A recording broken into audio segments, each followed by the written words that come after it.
ଜହ୍ନି ଏମିତି ଗୋଟେ ଜିନିଷ କିଛି ଲୋକ ତାକୁ ବିଲକୁଲ ବି ଖାଇବାକୁ ଭଲ ପାଆନ୍ତିନି। ଆଉ ଯେଉଁମାନେ ଜହ୍ନିକୁ ଭଲ ପାଆନ୍ତିନି ତାକୁ ଥରେ ଏଇଭଳି ଭାବରେ ଜହ୍ନି ବନେଇକି ଦିଅନ୍ତୁ। ଦେଖିବେ ସେ ମାଗି ମାଗି ଯଦି ନ ଖାଇବେ ତାହେଲେ ଆପଣ ମୋତେ କହିବେ। ଆଉ ହାତ ଚାଟିକି ଖାଇବେ ଏହା ମୋର ଗ୍ୟାରେଣ୍ଟି।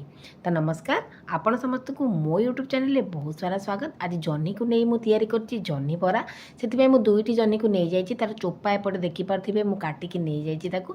ଏବେ ତାକୁ ପୁରା ଆପଣ ପତଳା ପତଳା କାଟିବେ, ବିଲକୁଲ ବି ମୋଟା କାଟିବେନି। ମାନେ ବହୁତ ତାକୁ ଯେପରି ଆମେ ପିଆଜକୁ ଛୋଟ ଛୋଟ କରିକି କାଟନ୍ତି ତାକୁ ଆପଣ ଠିକ୍ ସେଇପରି ଛୋଟ ଛୋଟ କରିକି କାଟିବେ। ଆଉ ସ୍ପେଶାଲି ଯେଉଁମାନେ ଜହ୍ନି ଖାଉନାହାନ୍ତି ତାଙ୍କ ପାଇଁ এই ରେସିପିଟି ବହୁତ ୟୁଜଫୁଲ୍ ହେବ।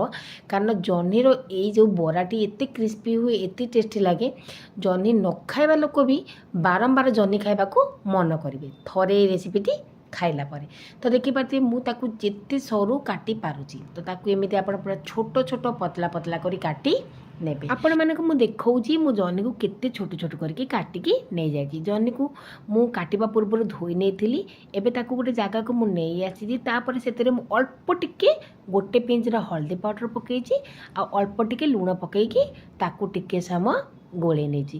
ଏମିତି ଆପଣ ଲୁଣ ହଳଦୀ ପକାଇକି ଗୋଳେଇକି ରଖିବେ, ଦେଖିବେ ଆପଣଙ୍କର ଜହ୍ନିରେ ଯେଉଁ ଏକ୍ସଟ୍ରା ପାଣି ଥିବ ନା ସେ ବାହାରି ଆସିବ।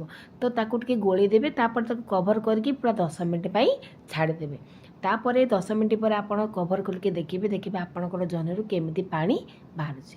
ଏପଟେ ହଳଦୀ ଆଉ ଲୁଣ ପକାଇ ସାରିଲା ପରେ ମୁଁ ତାକୁ ଗୋଳେଇକି ରଖିନେଇଛି ପୁରା 10 ମିନିଟ୍ କଭର କରିକି। पूरा 10 मिनट पर कवर खोलिकी आपण मानक देखौची जहनी देखंतु किपरि पानी बाहरुची। तो ताकू कौन करेंगे ना 10 मिनट पर खोलिए आउ पूरा चिपुड़ी से जहनी को आउ गोटे जगह को नहीं जाए, माने जहनी जो एक्सेस पानी थी ता सब बाहरी जीव। आ जब आम जहनी बरा बनइबा आम जहनी बराटे एकदम क्रिस्पी बनब। आ जहनी बरा बनवाई एपटे मु अरुआ चाउल को 3 घंटा हवा भिजेकी रखी नहीं। आ अरुआ चाउल मोर पूरा भलसे भिजी जाइए। एबे ताकू गोटे ग्राइंडर कप को सब दे देइची। सेपटे जहनी को मु पूरा पानी चिपुड़ी ताकू साइड करके रखी सारा पर एबे पिठो बाटेबा को पळे आसीची। तापर सेतरे पके देइची हाफ चामच रो जीरा, आउ अल्प टिके अदा, माने 1 इंच अदा, आउ 4 रु 5 कोला रसुण। तापर पके देइची 3टी कंचा लंका। आपण कंचा लंका चाहिए पकेबे नहले स्किप करें, सेमती किसी ना। आउ ए लंकाटी सेमती भी राग नथिला, खाली भल बास्ना आसापाई कंचा लंकाटी को यूज करिछि। आपण माने जदि राग पाई चाहउछन्ती ताले आपण राग लंका यूज करेंगे, नहले आपण स्किप मध्य करें। तो देखि पारथिबे ताको अल्प टिके पानी दे एपटे मु तार पिठो बनैकी नहीं आसीछि। सेपटे जो जहनी को मु चिपुड़ी रखिथिली सेतरे पके देइछि हाफ चामच रो काश्मीरी चिली। काश्मीरी चिली बिल्कुल भी राग लगे, भल कलर आसापी पकईली। अल्प टिके लुण पकईली कारण प्रथम ही मुझे जहनी लुण पकईली।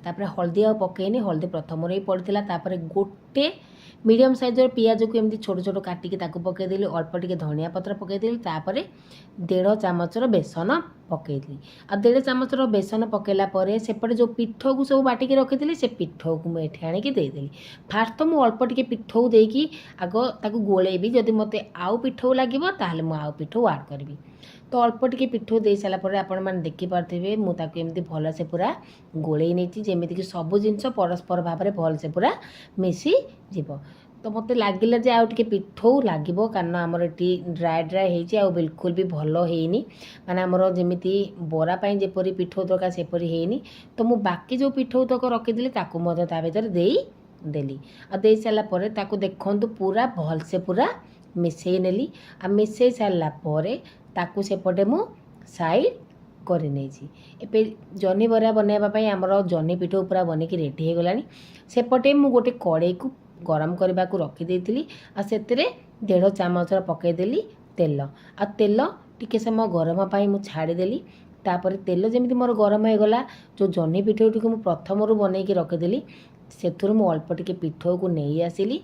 आउ जेपरि आमे बरा बनाती ताकू सेमिति बनई नेली। आपण कौन करेंगे ना, जो पिठौटी बनई जहनी पिठौ से अल्प टिके आणिमे हाथ में। तापर ताकू एमती आप कड़े हो कि तावा हो जो आप बनाऊँ से देदेवे। तापर ताकू मझुर एमती प्रेस करे। तो ये देखिले ना जहनी पिठौ भजा बनवा केते सहज। माने जहनी पिठौ भजा आपन ता कहि पारते कि जहनी बरा कहि पारते, आपण मानक इच्छा। आ जहनी टिके जल्दी सीझीब से कभर करके 2 मिनिट छाड़ीदेली। 2 मिनिट पर आपण मैंने देखिपारे जहनीर ऊपर पाख पूरा बढ़िया से सीझी जाइए, तार कलर चेंज जाइए। एबे तार आर पाख को लेउटेबा। तो देखिपे तार आर पाखक मुझे लेउटे नहीं आउ तार कलर सांग मैंने देखिपार्टी तो केते बढ़िया से आमर जनी बरार कलर पलि आसी तार आर पाख साइड को लेउटेकी एमती गोल्डन ब्राउन कलर होगा पर्यंत छाड़ा तो देखिपे तार दुई पाख साइड पूरा गोल्डन ब्राउन कलर हो गला एबे ताकू काढ़ी नवा गोटे प्लेट को आउ यही जनी बरार रेसिपीटी आपण मानक किपर लगे निहाती भाव निजर मतामत मत कमेंट रे जणेबे जदि भल लगे टिके भी गोटे लाइक करेंगे शेयर करेंगे आउ जदि मो चैनल को नुआ आछंती निहाती भाव गोटे सब्सक्राइब करदेवे। तो यही भाव में मुझे देखिपे जनी बरा को बनईकी रेडी करदेली आ बाकी जो पिठो बंचाई ताकू से उपाय सब जनी बरा मुझे बनई नेबी।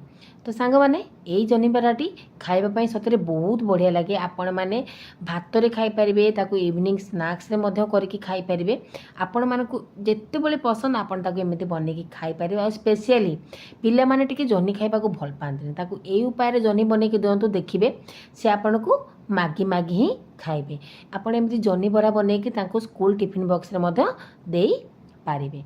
तो सांग माने देखिले तो जनी बरा बनेबा केते सहज जेमिति सहज खाइबा मत सेहीपरि टेस्टी। तो यही तो थिला जनी बरार रेसिपी पुणी देखा आपण मान सहित आउ गोटे नुआ वीडियो सह रोचे सांग नमस्कार जय जगन्नाथ।